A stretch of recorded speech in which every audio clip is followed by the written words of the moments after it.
Je me rappelle dans ma classe à l'école de médecine, nous étions 34. Mais actuellement, il n'y a que 9 qui restent dans le pays en train d'exercer.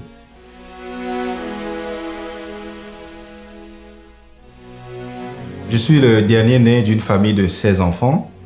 Mon papa était un menuisier et ma maman vendait du poisson au marché. Je me rappelle que certains de mes frères ont dû abandonner l'école très tôt pour pouvoir contribuer à apporter des revenus à la famille. J'ai imaginé que si je devenais un docteur, j'aurais quand même la possibilité de pouvoir voyager à l'étranger et de m'installer à l'étranger.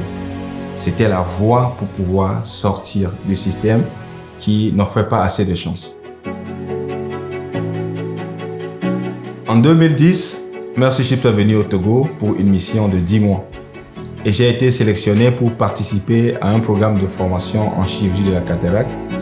Il s'agit d'une technique qui est quand même assez révolutionnaire à l'époque, qui permettait de pouvoir opérer dans les conditions des pays à revenus modestes.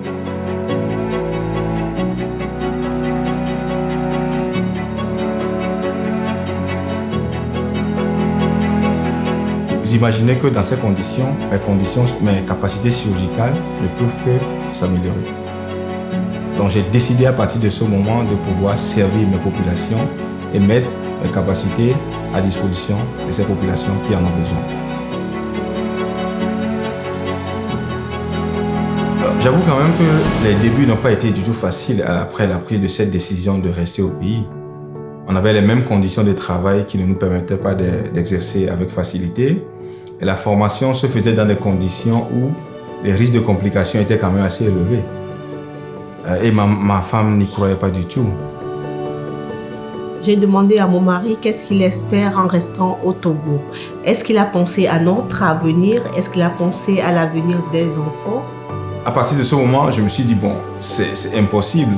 Et j'étais prêt de rejoindre l'idée initiale qui était de partir.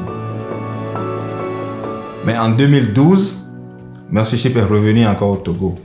Et à partir de ce moment, je crois que tout a changé. C'est que Dr Glenn Strauss et son équipe ont mis à ma disposition des équipements et des ressources financières nécessaires qui ont permis de débuter la clinique. Et à partir de ce moment, j'ai été en mesure de former de plus en plus de personnes et d'opérer plus que je n'en ai jamais fait. Et actuellement, je suis une orthométriste et je travaille en plein temps avec Abraham et je partage sa vision également.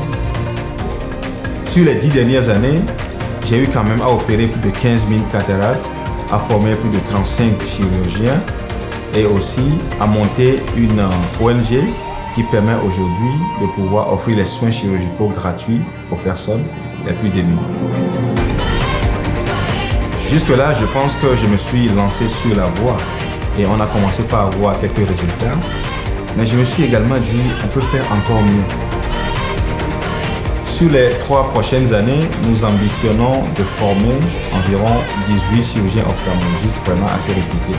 Et le modèle sur lequel nous allons les former va être un modèle qui leur permet également de pouvoir former d'autres personnes.